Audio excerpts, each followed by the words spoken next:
Hey Scentfreaks, welcome! Today we're going to be doing my top 5 worst Tom Ford fragrance list. The first fragrance on the list is Bitter Peach.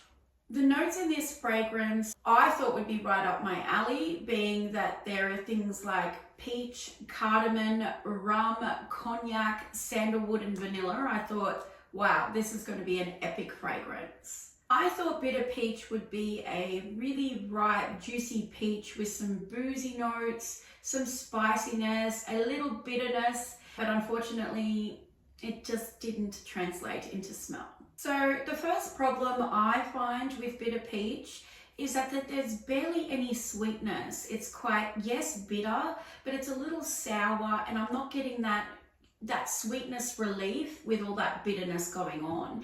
And I'm also not getting any sweetness from the beautiful peach. The peach to me also smells very raw. It doesn't smell like that beautiful, juicy, ripe peach. It also smells way too green, way too just plucked out of the earth. Again, we're going back to that. It's not that ripe, juicy peach that I was looking for. It also smells quite synthetic, and then there is this alcohol element to it too that I don't quite understand, but I know I get not that, sweetness, yes, some bitterness, but it's more about that alcohol that I don't enjoy. And in all honesty, when I wear it or when I have worn it in the past, I smell like some sort of drunken frat boy.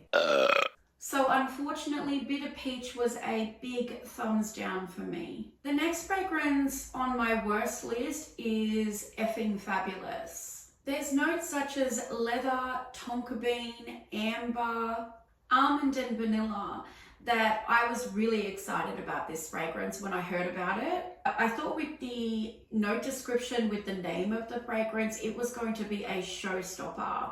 Unfortunately, I was wrong. This fragrance to me smells almost plastic smelling.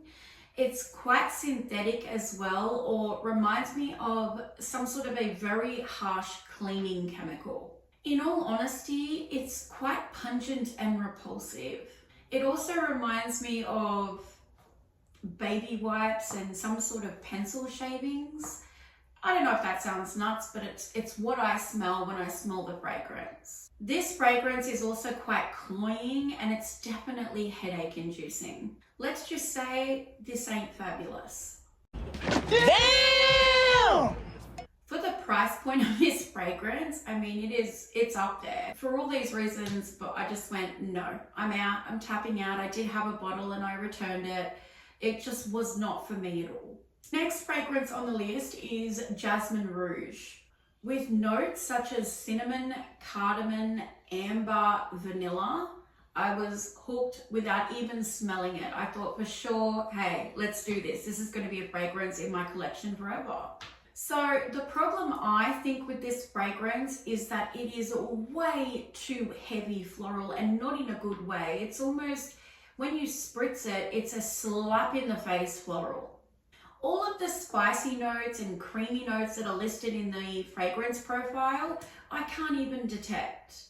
I think the problem with this fragrance is that because the floral notes are so dominant, it just knocks everything out, so there is no beautiful balance between the two. In all honesty, I'm just going to say it smells like toilet freshener to me. Do not go in there. Woo! I actually did an unboxing and first impression of Jasmine Rouge, if you guys want to go and check that out for a more detailed review. So the next fragrance on the list is Solar Brillant. With notes such as bergamot, honey, resin, amber, and leather, I was really, really excited about this fragrance. It didn't sound, like an everyday fragrance. I thought it actually sounded quite different and really, really unique, and I was really excited to smell it. I was expecting a sweet, sticky honey leather fragrance. Maybe with a creme brulee vibe, or maybe with a slight gingerbread vibe as well. It needs something else. The honey was not the normal sweetness. It's hard to explain, but it was a thick, dense, sort of sticky honey, but then it had this harsh leather in it as well, and it just became too overpowering. The two notes together were really the only ones that I could detect, and it just got too much. It became too heavy, too dense, and there wasn't enough other notes going on that could compete with these two very overbearing notes. Unfortunately, because of this, it ends up smelling quite bitter, harsh, and coarse. Not smooth and velvety like I would have wanted it. Now, I love this Solar range. I have Solar Niche and Solar Blanc in my collection. So this was the trilogy that I was waiting for and really excited about. And this is nothing like the other Solar range, like whatsoever. There is virtually nothing in common between this Solar Brillant and the Solar Niche and Solar Blanc. Now, the Solar Brillant actually does perform like a beast. It is a beast performing fragrance, unfortunately. Why is it always the fragrances that I don't like that perform really, really well, and the other ones that I love don't? But in all honesty, I spritzed this on and I scrubbed it off me. And when it wouldn't come up, I jumped in the shower. That's how badly I wanted this fragrance off me. Tell me you did not just say that. There is also a burnt element to this fragrance, but maybe the honey has, you know, when you cook honey, it's gone too far. It smells a bit burnt, a bit sour, which again, I think that's why it needs that sweetness to come in and sort of kickstart it over and give it that nice balance between those harsh notes. So the next fragrance on the list is Rose Prick. I know this one may be a little controversial. I know this has a cult following, this fragrance. A lot of people enjoy it, but unfortunately, I was not one of those people.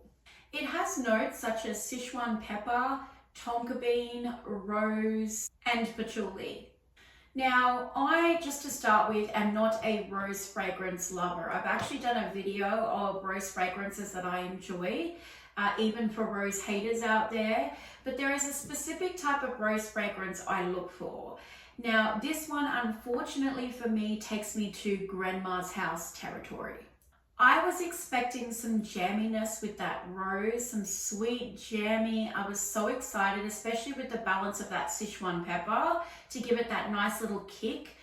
Unfortunately, there was no jamminess at all. It was very rose, and I mean rose. That was it. It wasn't really balanced with anything else to counteract that grandmother's house rose.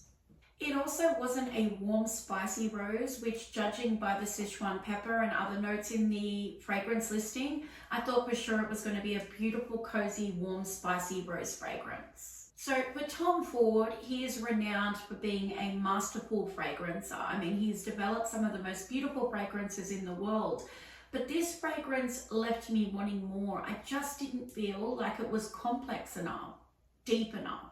This fragrance is all rose, and you know, I'm a big believer in balancing scent notes. You know, even if you love rose and you are a rose addict in fragrance, you need a good balance of other scent notes that can really counteract them and also complement each other. And I feel like Rose Prick just is just rose, and I don't enjoy the rose in Rose Prick at all. Okay, scent freaks, so that is the video for today. I hope I've been able to shed some light for you guys on some of these fragrances. Just a reminder, this is all in my opinion. Please don't let this put you off. Go and try them in store and see if you like them. We all have different scent preferences. But thank you so much for watching. I appreciate you all. Please don't forget to subscribe and hit notifications if you enjoy my content, and I hope to see you all again soon. Take care, guys. Bye-bye.